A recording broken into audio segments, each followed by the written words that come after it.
12. Who makes history? American UN Ambassador Jean Kirkpatrick, in her book Dictatorship and Double Standards, 1982, wrote most tellingly of an illusion common to many of our professors, bureaucrats, statesmen and politicians. This illusion is the idea that vague social forces shape events rather than people. Ambassador Kirkpatrick cites evidences of this very dangerous myth. If social forces create events, then it becomes necessary for civil government to engineer those forces which will create the desired results. Such a belief, however, makes people the creatures of forces rather than God's creation.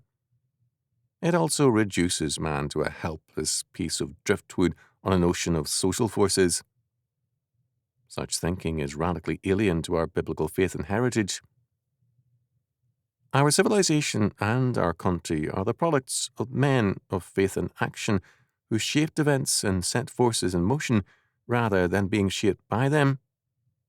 I submit that this belief that social forces shape events is a new religion, not sound sociology. I submit also that it is a very damaging faith. It produces pessimism and a sense of futility. It cuts the vital springs of human action and channeled energy into self-defeating concepts. History is not a product of vague social forces, but very real peoples who, by faith, embarked on brave ventures and made great steps forward.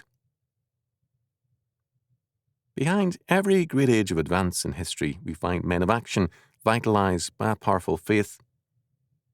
Forces do not exist in the abstract.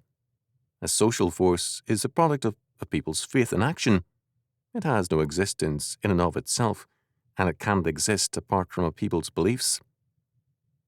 Social scientists, in talking about such forces, have fallen into a naive deification of their own ideas.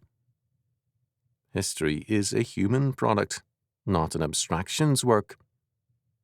Not surprisingly, these scholars have converted history into social studies to strip events of their human source and to ascribe them to vague social forces.